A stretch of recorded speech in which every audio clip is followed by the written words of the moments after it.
चाहते हैं कि लगातार डंका पीटने वाले स्वास्थ्य मॉडल का एक भी हॉस्पिटल दिल्ली में नया खोल नहीं पाए। जो हॉस्पिटल पहले थे उनकी हालत पहले से दुर्दशा अगर मैं कहूँ हो चुकी है। मेरे क्षेत्र के अंदर 3 हॉस्पिटल हैं, राव तुलाराम, दीनदयाल उपाध्याय और इंदिरा गांधी हॉस्पिटल। इन तीनों हॉस्पिटल में आज हालत ये है कि एम्बुलेंस की अवेलेबिलिटी नहीं है। दीनदयाल हॉस्पिटल में एक बेड के ऊपर 2-2 मरीज को लिटाकर एडमिट करके उनका इलाज किया जाता है, और इंदिरा गांधी हॉस्पिटल जो 1680 बेड का हॉस्पिटल है उसके अंदर आज ईसीजी की मशीन नहीं है। अपने मोहल्ला क्लिनिक को वर्ल्ड का बेस्ट मॉडल बताने वाले अरविंद केजरीवाल जी इतनी छोटी मानसिकता रखते हैं कि जिस झूठ को वो कह रहे हैं उसका सत्य आज हम सब देख चुके हैं। इसके विपरीत आयुष्मान भारत योजना एक ऐसी योजना जो हर व्यक्ति को अधिकार देती है कि अगर उसके हाथ में आयुष्मान कार्ड है तो वो दिल्ली के किसी भी प्राइवेट और किसी बढ़िया से हॉस्पिटल में जाकर अपना इलाज करा सकता है। उसको इस अधिकार से वंचित किया है। हम सब ने अपने लोकसभा के चुनाव में दिल्ली की जनता को इस बात का वादा किया था कि चुनाव जीतने के बाद हम 70 वर्ष से अधिक आयु के सभी बड़े बुजुर्गों को इस योजना को लागू करने के लिए कटिबद्ध है और सबको 5 लाख की आयुष्मान योजना मिलेगी। लेकिन बड़ा तकलीफ हुआ उस समय पर जब दिल्ली सरकार ने इसे लागू करने से मना किया। तब हम सातों सांसद आदरणीय प्रदेश अध्यक्ष जी से चर्चा करके हम दिल्ली हाई कोर्ट गए, और हमें इस बात की बहुत खुशी है कि ऑनरेबल हाई कोर्ट ने हम लोगों की बात को सुना ही नहीं है बल्कि दिल्ली सरकार से सवाल भी किए हैं कि अगर आपके पास फाइनेंशियल क्राइसिस है तो आपको इस योजना को दिल्ली में लागू करने से क्या तकलीफ है। और अब इस कोर्ट को आगे डेट पे, कोर्ट से डेट पे मिल गई है इस केस को 11 दिसंबर को आगे सुनवाई होगी।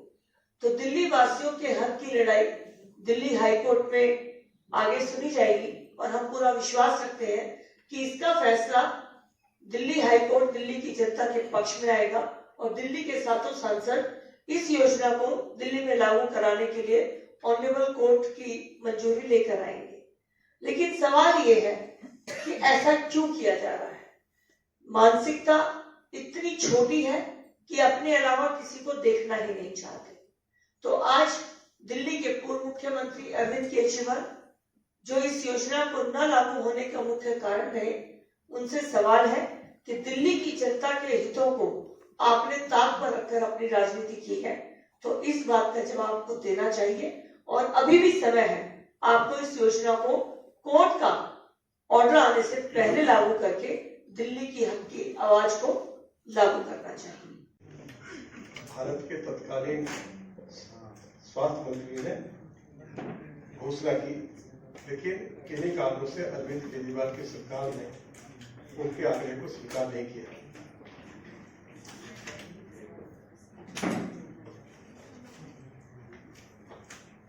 आपके सवाल में मैं कुछ आंकड़े जोड़ना चाहूंगी। ये तत्कालीन यूनियन हेल्थ मिनिस्टर आदरणीय मनसुख मंडाविया जी की स्टेटमेंट है, इसके तहत आपको बता दूं। इसमें उन्होंने कहा है कि पीपल ऑफ, अगर मैं इसमें बताऊं तो उन्होंने कहा है कि अगर दिल्ली सरकार आकर केवल MOU साइन कर दे आयुष्मान भारत को यहाँ पर दिल्ली में लागू करने के लिए, तो दिल्ली सरकार को कितने का लाभ होगा मैं पढ़कर बताती हूँ। 2406.77 crore for the people of the city of Delhi, ये केंद्र सरकार देने के लिए तैयार है।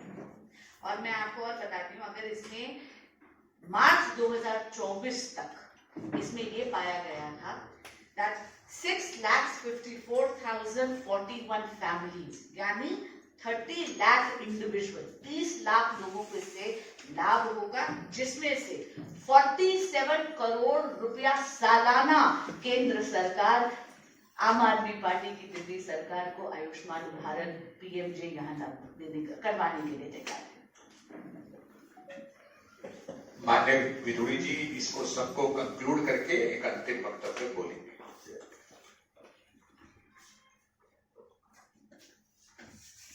भारत के यशस्वी प्रधानमंत्री श्री नरेंद्र मोदी जी ने 2018 में आयुष्मान भारत योजना को पूरे देश में लागू किया और 2021 में अरविंद केजरीवाल की सरकार ने दिल्ली विधानसभा में दिल्ली के लोगों को ये वचन दिया कि हम दिल्ली में आयुष्मान भारत योजना को लागू करने जा रहे हैं। 2018 से लेकर अब 2024 समाप्त होने जा रहा है। अरविंद केजरीवाल की सरकार हो चाहे आतिशी की सरकार हो, इस बहुत ही महत्वपूर्ण और बहुत ही लाभकारी योजना को दिल्ली में अरविंद केजरीवाल जी ने और दिल्ली की मुख्यमंत्री आतिशी जी ने लागू नहीं होने दिया।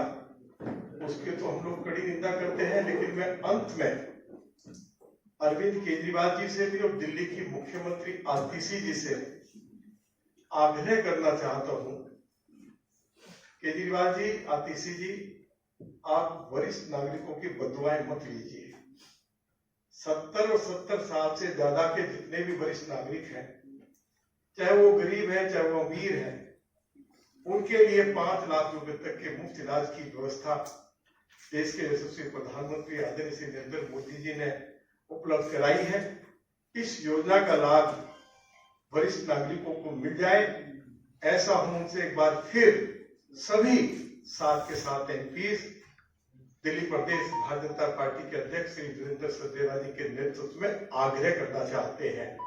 और मैं उम्मीद करता हूं कि भारतीय जनता पार्टी 1 दिसंबर को पूरी दिल्ली के अंदर सिग्नेचर कैंपेन शुरू करेगी और 11 दिसंबर को दिल्ली हाई कोर्ट में इस मामले को लेकर सुनवाई होगी और दिल्ली हाई कोर्ट इस मामले को लेकर बहुत ज्यादा चिंतित है और उन्होंने अपनी चिंता व्यक्त भी की है।